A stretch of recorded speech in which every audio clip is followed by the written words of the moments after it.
If you feel like you're old and you want to make a change with your muscles, but you're not sure if it will do any good, if you want to be more flexible, you want more mobility, this is the video for you. I actually did a call this morning where somebody had this exact question, and I realized more of you might, which is why I'm jumping on and making this video for you. So if you are in your 30s, 40s, 50s, 60s, 70s, and you just are feeling like you're getting older, you're not certain if you start doing flexibility and mobility things now, will it be helpful? Will it actually make a change for you? It's a great question, and the answer, to be honest, is yes, it will. However, you have to be okay with small changes, and you have to be willing to put in the work. So flexibility and mobility take time. They are not instant fixes. They do not happen overnight. They just take time and effort. So if you are looking, for instance, to improve your hip mobility, and you really want to work on your hamstring flexibility, your hip flexor flexibility, and the joint movement and its ability to move in different ranges, then doing something like once a week probably isn't going to help you. However, if you are dedicated to doing something 5 times a week and you keep up with that for 2, 3, 4 years, then yes, you are likely to have a change. And whenever people are starting to do these things, what I recommend you do is actually get some sort of measurement. So figure out where you are, and if you don't actually know the measurements, you can take recordings or photos of yourself. And then in like 6 months, go look. Do the same thing from the same angle and say, has this improved? On my wall to work on my ankle mobility, I have a piece of black tape on the floor so it blends into my floor, but I know exactly where my toes were when I'm leaning into the wall for my ankle mobility. And then I can see, have I improved? Doing things like that make it very objective are a great way for you to be able to convince yourself and see, yes, it's making a change, or no, it isn't.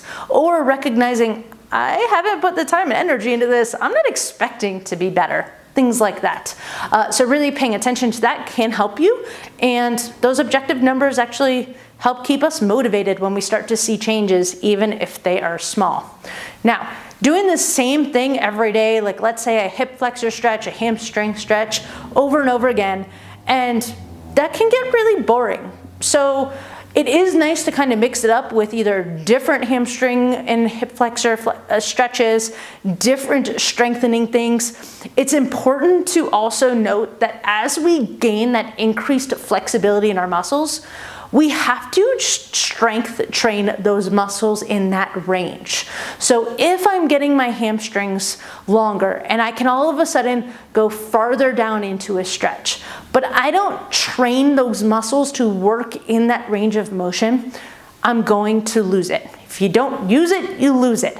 That phrase works in this instance. So if I'm going for that hamstring, and this is the range of motion that I have, I need to do things in this range that will help me keep it. Then all of a sudden, maybe I'm able to go to here.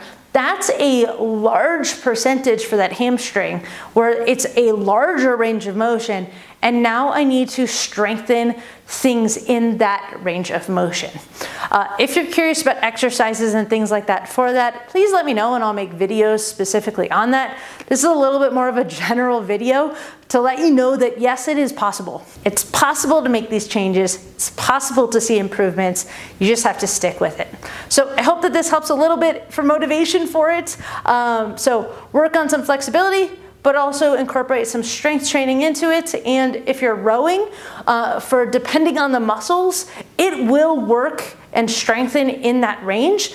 Just depends on which movement, joint, and muscle you are trying to improve on whether the rowing machine will get it to that full length or not. For instance, the hip flexor muscle in the front of the hip, we never get into a position where my hip is behind my spine, so it's behind my neutral positioning like this.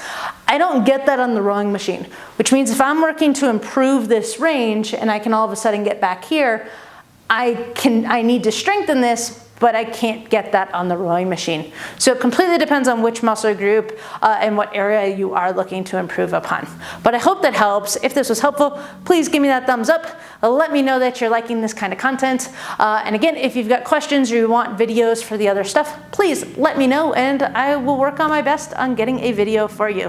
And yeah, happy rowing, everybody.